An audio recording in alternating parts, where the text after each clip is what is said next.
Shalom,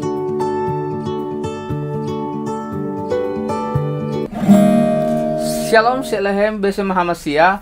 Suara sahabat Koti dimanapun Anda berada, kembali kita dalam minggu ini akan membahas satu kebenaran firman Tuhan. Namun sebelumnya kita angkat satu pujian, menyenangkanmu, menyenangkanmu, senangkanmu, hanya itu kerinduanku, menyenangkanmu, menyenangkanmu, senangkan hatimu, hanya itu kerinduanku, hanya itu kerinduanku. Haleluya, haleluya, puji Tuhan. Bapak, Ibu, dan Saudara dimanapun Anda berada, hari ini kita akan membahas satu tema, yaitu jangan terbuai melihat apa yang dipandang indah oleh manusia, Bapak, Ibu, dan Saudara. Atau jangan terbuai dengan apa yang terlihat oleh kasat mata kita. Karena Bapak, Ibu, dan Saudara semua dimanapun Anda berada, saya ingin katakan kepada kita semua, seringkali kita salah di dalam memahami, salah di dalam melihat sesuatu. Karena apa? Karena ketika kita melihat sesuatu yang indah, kadang dibawa oleh perasaan kita, terbawa oleh pikiran kita, untung dan ruginya dan segala macam, Bapak, Ibu, dan Saudara, pertimbangan di dalam pikiran, akal pikiran kita ini. Nah, hari ini kita mau melihat cara pandang Tuhan dalam kehidupan Abraham, di mana Abraham menjadi teladan yang luar biasa yang patut kita contoh, Bapak, Ibu, dan Saudara. Mengapa? Karena Abraham di dalam menghadapi akan kehidupan, menghadapi akan panggilannya sebagai hamba yang Tuhan pilih secara langsung dan luar biasa, Bapak, Ibu, dan Saudara. Seperti yang sudah kita bahas di minggu lalu, bagaimana Tuhan memilih dan menjadi satu-satunya pribadi, Bapak, Ibu, dan Saudara, yang dipilih oleh Tuhan, dipanggil oleh Tuhan, dan kemudian bergelar Bapak orang beriman. Bapak, haleluya, puji Tuhan. Saya mau katakan kepada kita, ini satu pilihan yang luar biasa. Namun kita akan melangkah pada poin yang kedua, pada tahap yang kedua, bagaimana kita melihat teladan hidup yang dipertontonkan oleh seorang Abraham dalam kehidupannya, dalam mengikuti panggilan Tuhan. Apa itu? Dimana Tuhan mengizinkan dia untuk melihat banyak karya Tuhan yang luar biasa. Tapi semuanya itu dilakukannya, terjadi, kemudian dia dapat nikmati karena dia memandang segala sesuatunya dengan cara Tuhan, Bapak, Ibu, dan Saudara. Kita buka dalam Kejadian pasal yang ke-13, ayat yang pertama sampai ayatnya yang ke-18. Kita akan melihat ada 4 hal yang sangat penting yang perlu kita teladani dari kehidupan seorang Abraham mengenai apa yang Tuhan izinkan terjadi dalam hidupnya. Itu selalu diawali dengan cara pandang Tuhan yang luar biasa. Apa itu? Mari kita perhatikan. Ada 4 hal. Yang pertama, Bapak, Ibu, dan Saudara, Abraham tidak terbuai melihat apa yang dipandang secara manusia, yang indah secara manusia, tapi tidak melihat segala sesuatunya dengan cara pandang Tuhan. Yang pertama, kalau kita melihat ayat yang pertama sampai ayat yang ke-5, kita bisa melihat bahwa Abraham, Bapak, Ibu, dan Saudara, mengapa mampu melihat cara pandang Tuhan dalam hidupnya? Karena dia mampu memanage, dia mampu mengatur akan berkat yang Tuhan berikan kepadanya. Ada hal yang menarik, Bapak, Ibu, dan Saudara, ketika kita melihat ayat yang pertama, bahwa ketika itu Abraham dari Mesir ke tanah Negeb, dia membawa istrinya dan segala kepunyaan, dan Lot keponakannya, Bapak, Ibu, dan bersama-sama dengan dia. Ayat yang pertama ini sekilas kita membaca begitu biasa saja dan terbiasa.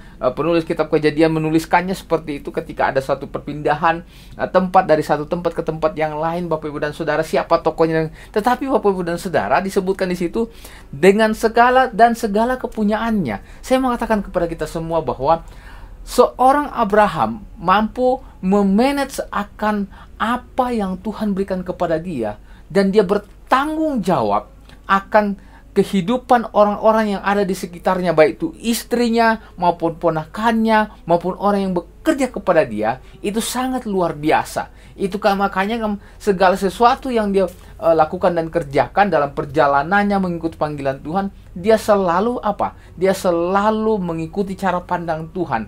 Dan apa yang Tuhan berikan kepada dia, dia manage dengan baik, dia atur dengan baik, dan dipakai untuk bertanggung jawab kepada istrinya, kepada ponakannya, dan seluruh isi yang mengikuti rombongan dia, dan seluruh kehidupan keluarganya, Bapak Ibu dan Saudara. Itu artinya Abraham didapati mampu memanage berkat Tuhan. Bapak Ibu dan Saudara, hal yang menarik selanjutnya adalah ayat yang kedua. Adapun Abraham sangat kaya, banyak ternaknya, perak dan emasnya. Itu buah dari kemampuan, dari berkat Tuhan yang Tuhan anugerahkan kepada Abraham. Dia mampu manage, dan apa yang terjadi, apa yang menjadi dampaknya, apa yang menjadi hasilnya, Abraham sangat kaya. Dia banyak ternaknya, dia banyak emasnya, dia banyak peraknya, Bapak Ibu dan Saudara. Itu semua karena dia mampu mengatur, dia mampu memanage, dia mampu bertanggung jawab atas apa yang Tuhan anugerahkan kehidupannya. Banyak orang, Bapak Ibu dan Saudara, pingin kaya, tetapi sebenarnya Tuhan tahu kalau dia diberikan harta benda yang banyak, diberikan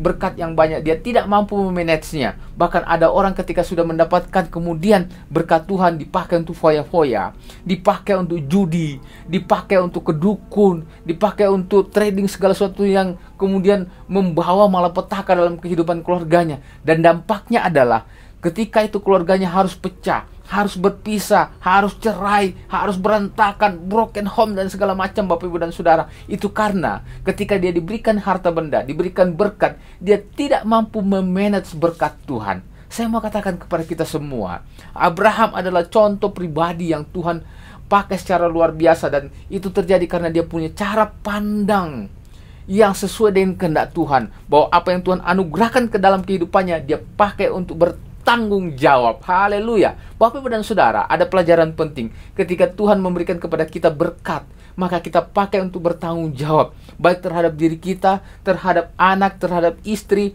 terhadap pasangan kita, terhadap orang-orang di sekitar kita, terhadap keluarga kita, terhadap semua orang yang ada di sekitar kita. Supaya apa? Berkat itu terus mengalir. Karena orang yang diberkati Tuhan harus juga mampu untuk memberkati. Mengapa demikian? Karena kalau dia berhenti di dalam dirinya, maka gunanya buat apa?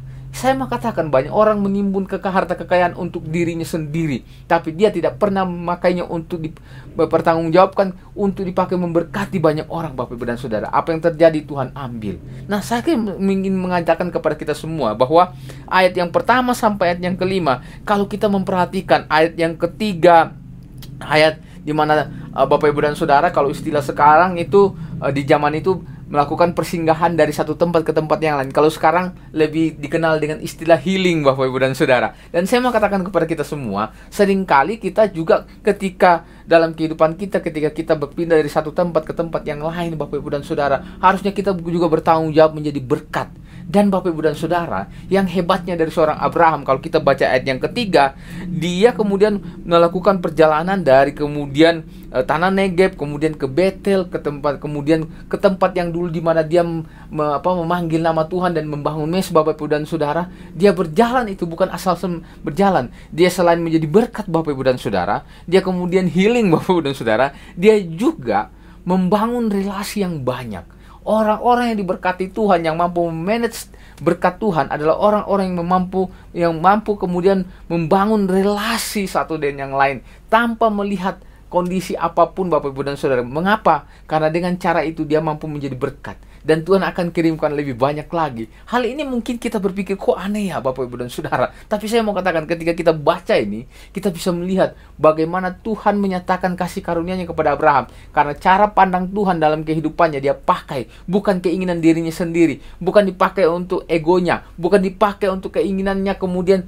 kesukaannya, kedagingannya. Tidak, tapi dipakai untuk kemudian bertanggung jawab dalam hidupnya terhadap dirinya, keluarganya, dan semua anggota keluarganya. Itu saya mau katakan kepada kita semua, bahwa orang yang tidak terbuai dengan cara pandang manusia atau melihat hal-hal yang indah saja adalah orang yang mampu memanage berkat Tuhan. Karena berkat Tuhan yang datang kepadanya akan dia pakai untuk bertanggung jawab atas apa yang Tuhan inginkan dalam hidupnya. Haleluya, puji Tuhan. Itu yang pertama. Yang kedua, Bapak Ibu dan Saudara, kalau kita membaca ayat yang ke-6, Bapak Ibu dan Saudara, sampai ayatnya yang ke-9, kita akan menarik satu pelajaran yang lebih luar biasa lagi dari sosok seorang Abraham. Kemudian Tuhan pakai dia dan selalu memakai cara pandang Tuhan adalah ketika ada masalah Bapak Ibu dan Saudara, dia mampu memanage masalah itu dengan sangat baik Bapak Ibu dan Saudara. Mengapa demikian? Mari kita perhatikan ketika itu Abraham diberkati luar biasa. Dia sangat kaya, bukan hanya dirinya Bapak Ibu dan Saudara, ponakannya yang ikut sama dia itu juga ikut menjadi kaya raya. Haleluya, puji Tuhan. Banyak cerita Bapak Ibu dan Saudara, dan saya juga pernah mengalami Bapak Ibu dan Saudara. Saya bukan curhat, tetapi saya mengatakan realitanya. Seringkali seorang paman terhadap ponakannya tidak semuanya Bapak Ibu dan Saudara. Itu kadang Bapak Ibu dan Saudara tidak memberikan kesempatan kepada ponakannya untuk kemudian berkembang. Tapi saya melihat seorang Abraham adalah seorang paman yang baik sekali, sehingga apa yang terjadi, seorang ponakan anak dari saudaranya itu menjadi juga sangat kaya raya Bapak Ibu dan Saudara. Sukses, berhasil meniru Abraham. Itu artinya Abraham menjadi sosok pribadi yang luar biasa, menjadi berkat bukan buat dirinya sendiri, tapi juga buat ponakannya. Tetapi Bapak Ibu dan Saudara, ketika ada masalah, nah kemudian Bapak Ibu dan Saudara, terjadi satu masalah yang tidak diidam-idamkan, tidak pernah dipikirkan. Apa itu? Rupanya ketika dia sudah banyak ternak, dia sudah banyak emas, punya banyak perak, memiliki banyak gembala, hamba, dan orang-orang yang bekerja. Apa yang terjadi? Kalau kita baca ayat yang ke-6, dikatakan di dalam ayat itu bahwa negeri yang mereka diami itu tidak cukup Bapak Ibu dan Saudara. Artinya mereka sangat kaya raya Bapak Ibu dan Saudara. Mereka memiliki tempat yang mereka kuasai begitu banyak. Wilayah tersebut menjadi wilayah otoritas kekuasaan bisnis dan usaha mereka. Ini luar biasa. Nah, pengusaha-pengusaha, pebisnis-pebisnis yang muda maupun yang ini belajar melihat hal ini, bahwa Tuhan memakai mereka luar biasa karena mereka selalu menggunakan cara pandang Tuhan, bukan cara pandang manusia saja Bapak Ibu dan Saudara. Tuhan kasih hikmat, iya kita pakai untuk memikirkan, tetapi selalu dasarnya di dalam Tuhan. Tetapi Bapak Ibu dan Saudara, terjadi masalah apa itu? Perkelahian antara gembalanya Abraham dan gembalanya Lot. Sama-sama sudah kaya Bapak Ibu dan Saudara. Dan apa yang terjadi? Terjadi perkelahian, mungkin saling berebut air atau berebut tempat, kemudian mencari makan buat ternak domba mereka, atau kemudian apa yang mereka pelihara, apa yang mereka usahakan Bapak Ibu dan Saudara. Dan Bapak Ibu dan Saudara, yang luar biasa dari seorang Abraham, dia tidak menggunakan arogansinya sebagai seorang paman yang lebih tua. Dia tidak kemudian egois, dia samperin Lot. Dia bahkan berkata kepada Lot, Lot, aku tidak ingin membuat masalah denganmu. Aku tidak ingin bertengkar denganmu. Aku tidak ingin gembalaku dan gembalamu kemudian bertengkar Bapak Ibu dan Saudara. Bahkan Abraham kita lihat, dia juga memberikan solusi, solusi yang luar biasa, di mana Lot diberikan kebebasan untuk memilih. Bahkan Abraham katakan, kalau engkau ke kanan, aku ke kiri. Kalau engkau ke kiri, aku ke kanan. Kalau engkau ke utara, aku ke selatan. Bahkan sebaliknya Bapak Ibu dan Saudara. Dan ini Bapak Ibu dan Saudara, saya berpikir, wah ini Abraham konyol sekali. Pastilah seorang Lot akan memilih tempat yang sangat baik, tempat yang kemudian akan menguntungkan diri seorang Lot dan usahanya. Lalu pasti Abraham akan mendapat sesuatu yang tidak baik, yang pasti yang kelas 2 atau yang kemudian kering atau kenapa? Ketika Lot memandang tempat di mana yang dia pilih, dia melihat, wah itu luar biasa, bagus sekali, cocok untuk peternakan, cocok untuk masa depan, cocok untuk segala sesuatunya. Tapi Abraham, dia yakin seyakin-yakinnya bahwa apa yang dipandang oleh Lot itu belum tentu yang berkenan di hadapan Tuhan. Karena Abraham tahu apa yang dia pandang, apa yang dia pilih, pastilah sesuai dengan kehendak Tuhan dan selalu dengan cara pandang Tuhan. Luar biasa Bapak Ibu dan Saudara. Seorang Abraham mampu memanage masalah. Dia tidak arogan, dia tidak egois, dia tidak memperlihatkan dirinya bahwa saya ini seorang paman, saya sudah lebih tua, harusnya kamu Bapak Ibu dan Saudara. Beberapa kali kita melihat dalam kehidupan kita, seringkali keegoisan kita karena kita merasa tua, wah ini pasti absolut. Ketuaan itu sesuatu yang absolut, bahwa itu pasti benar. Tidak Bapak Ibu dan Saudara. Bapak Ibu dan Saudara, kalau kita membaca ayat ini, begitu luar biasanya seorang pribadi Abraham. Dia kemudian mendatangi Lot. dia tidak egois, dia membuka pintu dialog yang luar biasa, dan dia sharekan bersama dengan Lot ponakannya. Dia kemudian tidak ingin hubungan relasinya dengan Lot sebagai satu keluarga yang masih punya hubungan kekerabatan darah daging, Bapak Ibu dan Saudara, tidak ingin rusak.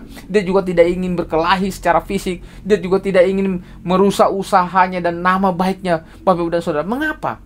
Mungkin kita berpikir, kenapa masalah ini begitu penting di dalam catatan Kejadian pasal 13 ayat 1 sampai ayat yang ke-18. Karena Bapak Ibu dan Saudara, kalau kita perhatikan dalam ayat yang ke-7, Bapak Ibu dan Saudara, di situ disisipkan satu oleh penulis kitab Kejadian bahwa orang Feris dan orang Kanaan diam di situ. Ini ayat bukan hanya sembarang saja kemudian disisipkan, tidak. Rupanya masalah tersebut digunakan oleh orang Feris dan orang Kanaan untuk masuk dan menghasut Lot, dan juga menghasut dan memecah belah, dan menghancurkan usaha Abraham dan juga usahanya Lot. Tapi Bapak Ibu dan Saudara, karena Tuhan hidup, Tuhan menjadi pedomannya, Tuhan menjadi hidup daripada seorang Abraham, memandang segala sesuatunya dengan cara pandang Tuhan. Dia tidak terhasut, dia datang dan menyelesaikannya dengan baik. Dan apa yang terjadi? Tidak ada sesuatu yang kemudian diinginkan daripada penghasut tersebut terjadi. Yang terjadi adalah solusi yang luar biasa, Bapak Ibu dan Saudara. Itu artinya pribadi seorang Abraham adalah pribadi yang mampu memanage masalah dengan baik. Haleluya, puji Tuhan. Yang pertama, dia mampu memanage berkat yang Tuhan berikan kepada dia. Yang kedua, dia mampu memanage masalah dengan baik. Dan yang ketiga, Bapak Ibu dan Saudara, hal yang penting juga dan yang sangat menarik adalah seorang Abraham mampu memanage pilihannya dengan baik. Dalam ayat 10 sampai ayat yang ke-12, Bapak Ibu dan Saudara, kita bisa melihat bahwa seorang Abraham bukan hanya pandai, bukan hanya mampu memiliki kapabilitas yang luar biasa dalam memanage berkat Tuhan, memanage masalah, dia juga mampu memanage pilihannya. Dan pilihannya itu tidak salah, Bapak Ibu dan Saudara. Bahkan Tuhan ingatkan dalam ayat yang ke-10, Bapak Ibu dan Saudara, ketika Lot memandang lembah sungai Yordan itu banyak airnya, melimpah airnya, tempatnya seperti Taman Eden, seperti taman Tuhan dikatakan.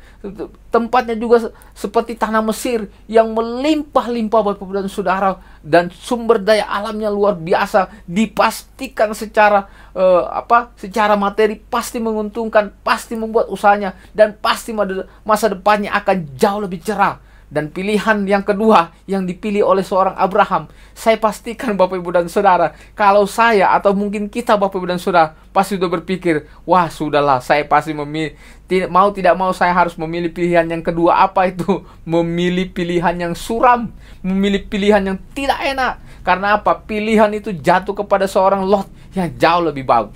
Tetapi Tuhan mengingatkan Abraham dalam ayat yang ke-10, Bapak Ibu dan Saudara, bahwa suatu saat Sodom akan dimusnahkan oleh Tuhan bersama dengan Gomora, Bapak Ibu dan Saudara. Itulah sebabnya Abraham selalu melibatkan Tuhan dalam pilihannya, dalam langkah hidupnya, karena dia tahu apa yang dipandang, dipilih oleh manusia secara kasat mata itu kadang bisa membuai kita. Tetapi Abraham selalu memandang cara Tuhan, karena apa yang dilihat mungkin tidak enak, mungkin masa depan yang suram, mungkin sesuatu yang tidak mungkin. Tapi kalau bersama dengan Tuhan, Abraham punya keyakinan yang luar biasa. Dia mampu memanage pilihan itu. Dia yakin bahwa apa yang dipilih itu pastilah, kalau dari Tuhan, pasti yang terbaik. Dan luar biasa, Bapak Ibu dan Saudara, seorang Abraham mampu memanage pilihannya dengan baik. Dia tidak emosi, dia kemudian tidak mundur, dia kemudian tidak menyesal. Bahkan tidak pernah dikatakan di dalam teks manapun bahwa Abraham dalam memilih bagian tersebut, ketika dia menetap di Kanaan dan kemudian mengikuti kehendak Tuhan, dia tidak pernah menyesal. Dia tidak pernah mengatakan, wah salah ini, sudah hancur saya, gambling semua segala sesuatunya, wah masa depan saya hancur, keluarga saya, usaha saya hancur. Tidak, Bapak Ibu dan Saudara. Dia tetap yakin bahwa rencana Tuhan ada dalam hidupnya. Karena itu pilihannya apapun yang dilakukan pastilah terjadi. Dan itu terjadi, Bapak Ibu dan Saudara.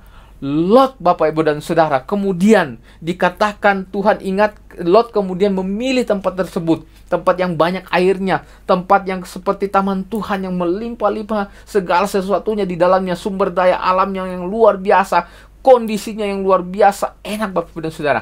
Tapi Tuhan kembali mengingatkan Abraham di ayat yang ke-12 bahwa Sodom tersebut tempat tersebut yang dipilih oleh seorang Lot adalah tempat di mana orang-orangnya sangat jahat, dan yang kedua, berdosa di hadapan Tuhan. Bapak, Ibu, dan Saudara, pilihan yang kadang enak kita lihat, rupanya isinya adalah kejahatan, isinya adalah dosa yang tidak berkenan di hadapan Tuhan. Bapak, Ibu, dan Saudara, pelajarannya adalah bagaimana kita melihat cara pandang Tuhan supaya kita terhindar dari kejahatan, terhindar dari kemudian dosa. Jangan melihat segala sesuatunya yang indah-indah itu, karena itu hanya bisa saja cover atau bisa saja sesuatu yang sesaat, sifatnya temporal dalam kehidupan kita. Karena itu selalu lihat cara pandang Tuhan. Sekalipun ada masalah di depanmu, tidak ada pilihan yang enak. Engkau punya pergumulan, engkau punya tekanan yang luar biasa. Tapi kalau engkau bersama dengan Tuhan, pastilah pilihanmu Tuhan akan anugerai dengan keberkatan yang luar biasa. Yang dengan dua syarat, jauhi kejahatan dan jauhi dosa. Luar biasa Bapak, Ibu, dan Saudara. Ini pilihan yang sulit. Ini sesuatu yang tidak mudah untuk diambil seorang Abraham. Tapi Tuhan izinkan dia. Tuhan mampukan dia secara luar biasa. Apa yang terjadi? Dia menikmati kedamaian. Dia menikmati berkat Tuhan. Tuntunan Tuhan. Kasih setia Tuhan. Bahkan Bapak, Ibu, dan Saudara, pada poin yang keempat, ada hal yang menarik. Bahwa seorang Abraham juga mampu memanage relasinya dengan Tuhan. Yang pertama tadi, dia mampu memanage berkat Tuhan. Yang kedua, mampu memanage masalah. Yang ketiga, mampu memanage pilihannya. Yang keempat, dia mampu memanage apa? Relasinya dengan Tuhan. Dia tetap jaga dengan luar biasa. Dan apa yang terjadi ketika dia tetap menjaga hubungannya dengan Tuhan? Ketaatannya, kesungguhannya, kesetiaannya. Tuhan datang dan berfirman kepadanya dalam ayat 14, ayat yang ke-15 sampai ayat yang ke-18 kita bisa melihat bahwa Tuhan mengingatkan, menegaskan kembali janjinya kepada Abraham. Apa yang kau lihat, utara sampai ke selatan, selatan sampai ke utara, barat ke timur, di timur ke barat, apapun semua yang di sekelilingmu, yang kau pandang itu akan menjadi milikmu dan milik keturunanmu selama-lamanya. Sifatnya kekal Bapak, Ibu, dan Saudara.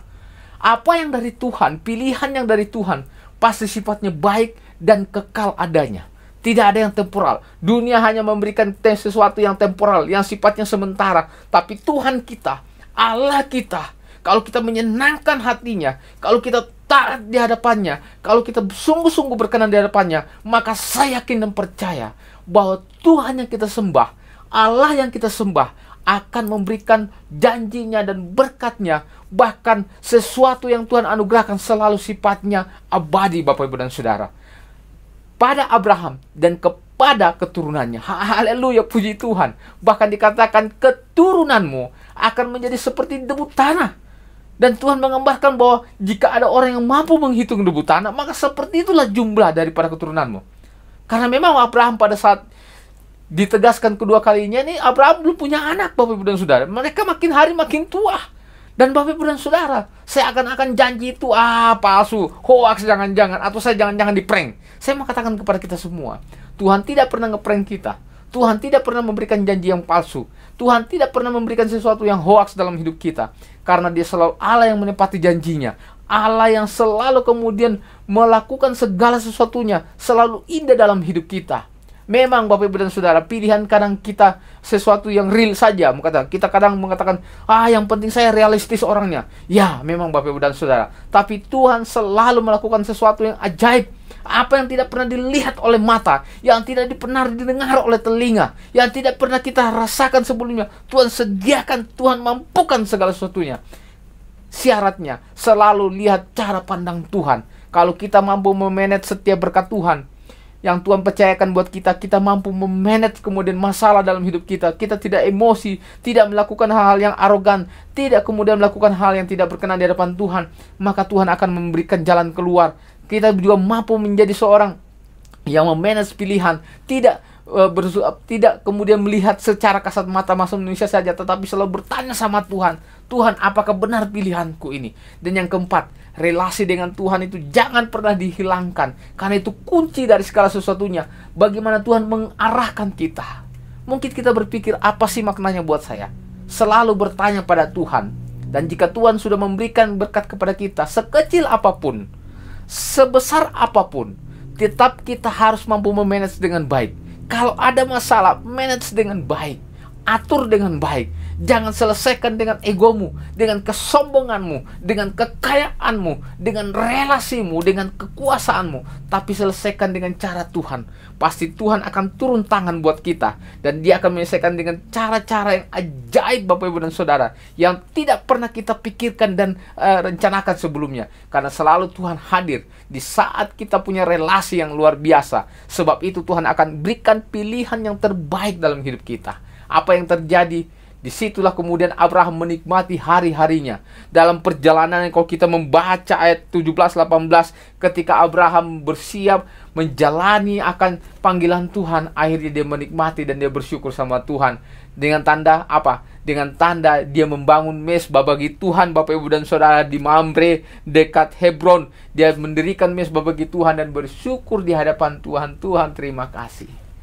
Ending yang luar biasa, Bapak Ibu dan Saudara. Abraham adalah sosok pribadi yang harus kita contoh, yang harus kita teladani bagaimana hidupnya benar-benar selalu memandang cara Tuhan dengan mata Tuhan, Bapak Ibu dan Saudara, bukan dengan cara pandang kita manusia, dengan kasat mata yang indah-indah, yang kemudian wah ini pasti sudah ini, Bapak Ibu dan Saudara. Tapi kalau kita libatkan Tuhan, akan jauh lebih indah. Haleluya, haleluya, puji Tuhan. Shalom, sahabat Kroci dimanapun Anda berada. Saya yakin dan percaya kita diberkati. Mari kita sama-sama membangun diri kita, selalu lihat cara Tuhan dalam hidup kita. Haleluya, puji Tuhan.